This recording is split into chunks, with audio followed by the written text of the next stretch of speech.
तो दोस्तों आपका स्वागत है हमारे YouTube चैनल में जिसका नाम है हिंदी लॉ क्लासेस। और आज की इस वीडियो में हम देखने वाले हैं यूनाइटेड नेशन ऑर्गेनाइजेशन के बारे में।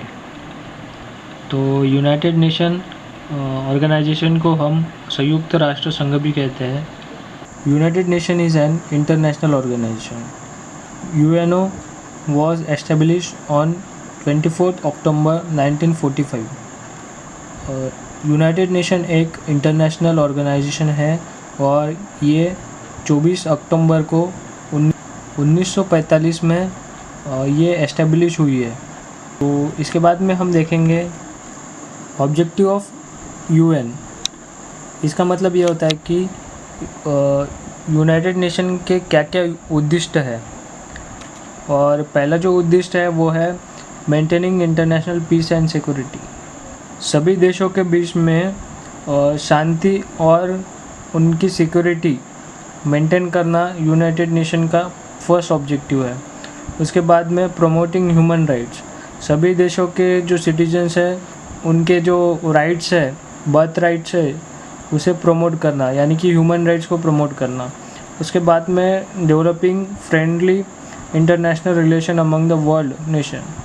और इसी के साथ में दुनिया भर में जो स्टेट के बीच में रिलेशन है उसको डेवलप करना और सभी देशों के बीच एक फ्रेंडली रिलेशन को डेवलप करना।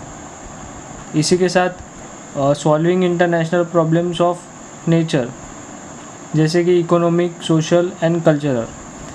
मतलब कि UN का और एक ऑब्जेक्टिव है, उद्देश्य है कि जो इंटरनेशनल प्रॉब्लम्स है, जैसे कि इकोनॉमिक प्रॉब्लम है या फिर सोशल प्रॉब्लम है या फिर कल्चरल प्रॉब्लम है, उनको सॉल्व करना। तो इसके बाद में हम देखेंगे principle of United Nation. All the member states have a sovereign equality. All the member states must obey the charter. Countries must try to settle their differences by peaceful means. कुछ ऐसे principles है जो कि UN ने adopt किए हैं। उसमें से पहला प्रिंसिपल है all members of state have a sovereign equality. मतलब कि सभी देशों में इक्वलिटी होनी चाहिए। All members of state must obey the charter. और सभी देशों को ये जो UN चार्टर है उसे फॉलो करना चाहिए। Countries must try to settle their differences by peaceful. और जो कंट्रीज़ के बीच में जो डिफरेंसेस है वो पीसफुल मीन्स के थ्रू सॉल्व होने चाहिए या फिर सेटल होनी चाहिए। Countries must avoid using force और थ्रेटनिंग टू यूज़ फोर्स। मतलब कंट्रीज़ के बीच में जो वॉर्स होते हैं या फिर कुछ जो बॉर्डर्स क्रॉस की जाती है, वैसी चीज़ें रोकने का काम ये UN करता है और ये इसका प्रिंसिपल में आता है।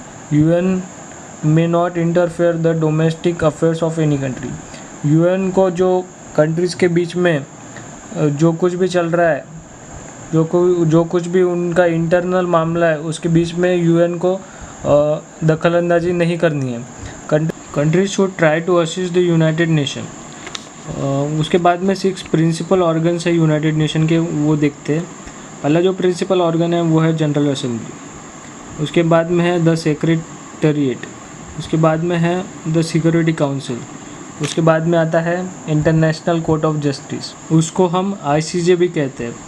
The economic and social council.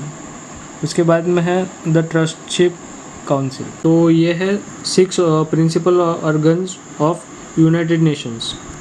तो दोस्तों आज के इस वीडियो में हमने देखा यूनाइटेड नेशन ऑर्गेनाइजेशन के बारे में और इसमें हमने उनके ऑब्जेक्टिव के बारे में देखा और साथ ही में प्रिंसिपल्स के बारे में भी हमने देखा कि यूनाइटेड नेशन के क्या क्या प्रिंसिपल्स होते हैं।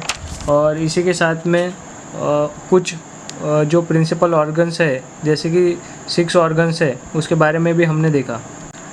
तो दोस्तों अगर आपको वीडियो पसंद आया तो आप वीडियो को लाइक ज़रूर कर देना। आप कमेंट कर सकते हो। अगर आपको चैनल पसंद आया तो आप चैनल को सब्सक्राइब भी कर सकते हो।